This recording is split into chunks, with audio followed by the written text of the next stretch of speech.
위탁 운영사가 수익금을 제대로 주지 않아서 분쟁 중인 경우에도 관리단에 관리비를 내야 합니까? 네, 관리비는 별도로 납부해야 합니다. 위탁 운영사로부터 수익금을 받지 못했다는 사정은 관리비 납부 거절의 정당한 사유가 될 수 없습니다.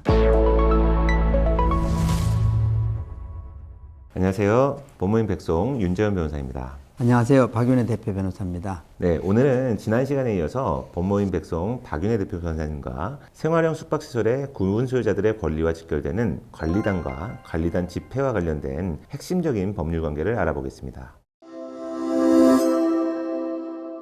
네, 박윤혜 대표님, 생활형 숙박시설의 관리단은 어떻게 만들어지나요? 그리고 별도의 설립 절차가 필요합니까?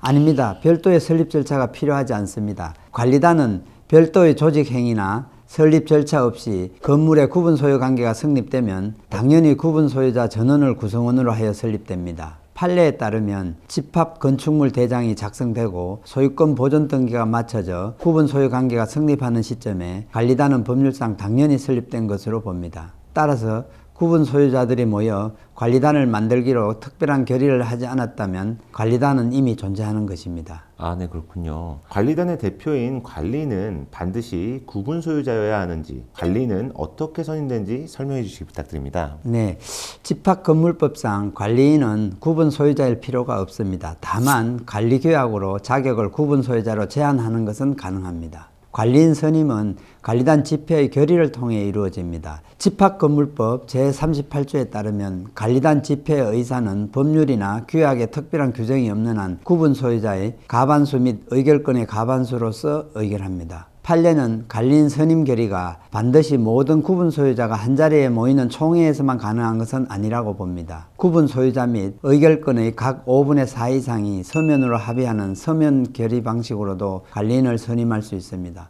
또한 소수의 구분 소유자만 현장에 출석하고 다수의 구분 소유자들이 위임장이나 서면 결의서를 제출하여 의결 정족수를 충족했다면 이는 현장 개최 총회로 유효하게 인정될 수 있습니다. 네, 그렇다면 호텔 전체를 위탁 운영하는 계약도 관리단 집회 결의가 반드시 필요한가요? 아니면 관리위원회 결의로 대체할 수 있습니까? 반드시 관리단 집회 결의가 필요합니다. 호텔 전체의 운영권을 제3자에게 맡기는 위탁 운영 계약은 구분 소유자들의 재산권에 중대한 영향을 미치므로 관리위원회의 의결만으로 결정할 수 없습니다. 판례에 의하면 관리규약에 관리단은 관리단 집회의 결의에 따라 제3자에게 호텔 관리 운영을 위탁할 수 있다고 정해져 있었음에도 불구하고 관리단 집회 결의 없이 관리위원회 의결만으로 위탁 운영 계약을 체결한 사안이 있었는데 법원은 이러한 위탁 운영 계약은 절차상 하자가 있어 무효라고 판단했습니다. 관리단 집회에서 결의가 무효가 되는 경우는 어떤 때인가요? 절차상 작은 실수만 있어도 무효가 됩니까? 모든 절차상 하자가 결의를 무효로 만드는 것은 아닙니다. 법원은 하자의 중대성에 따라 무효 사유와 취소 사유를 구분합니다. 판례에 따르면 소집 권한이 없는 자가 총회를 소집했거나 관리인 후보에 대한 사전 공고나 통지 없이 결의가 이루어지는 등 절차상 중대한 하자가 있는 경우 그 결의는 무효가 됩니다. 반면 하자가 중대하지 않은 경우에는 취소 사유에 해당할 뿐입니다. 이러한 취소 사유는 결의가 있음을 안 날로부터 6개월 이내, 결의가 있은 날로부터 1년 이내에 결의 취소의 소를 제기하여 다투어야만 그 효력을 없앨 수 있습니다. 만약 이 기간 내에 소송을 제기하지 않으면 설령 절차상 작은 흠이 있었더라도 그 결의는 유효한 것으로 확정됩니다. 네, 생활형 숙박시설에서 법률이 되고 헌법이 되는 것이 관리규약일 것 같습니다. 이 관리규약의 제정 및 변경 절차가 궁금한데요. 예, 관리규약은 집합 건물의 관리 및 사용에 관한 구분 소유자들의 자치규범으로서 중요한 역할을 하므로 제정 및 변경 시 법령상 요건을 철저히 준수하여 분쟁을 예방하는 것이 중요합니다. 집합건물법 제29조는 관리규약의 제정 및 변경, 폐지는 관리단 집회에서 구분 소유자의 4분의 3 이상 및 의결권의 4분의 3 이상의 찬성을 얻어 행하며 일부 구분 소유자의 권리에 특별한 영향을 미칠 때는 그 구분 소유자의 승낙을 받아야 합니다. 관리단 집회 소집 시에는 일주일 전에 통지해야 하고 집회 목적사항의 구체적 기재 등 절차적 요건을 준수해야 하며 의결 정족수를 충족하지 못하거나 강행법규에 위반되는 경우 무효가 됩니다.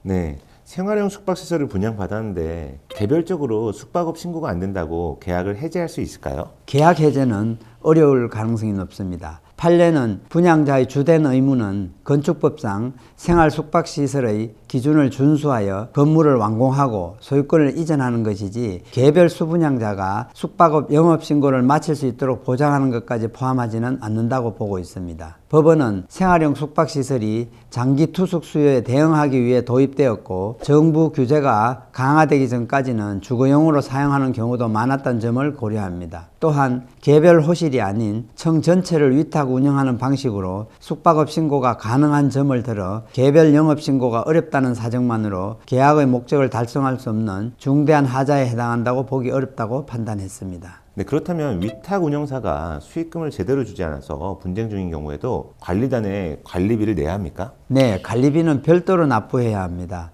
위탁 운영사와 구분 소유자 간의 수익금 분배 약정은 위탁 운영 계약에 따른 채권 채무 관계이고 관리단에 대한 관리비 납부 의무는 집합건물법 및 관리규약에 따른 의무로서 서로 법률 관계가 다릅니다. 판례는 구분 소유자가 분양사업자나 위탁 운영사와의 계약 내용을 들어 집합건물법에 따라 관리비를 청구하는 관리단에 대항할 수 없다고 명확히 하고 있습니다. 즉 위탁 운영사로부터 수익금을 받지 못했다는 사정은 관리비 납부 거절의 정당한 사유가 될 수 없습니다.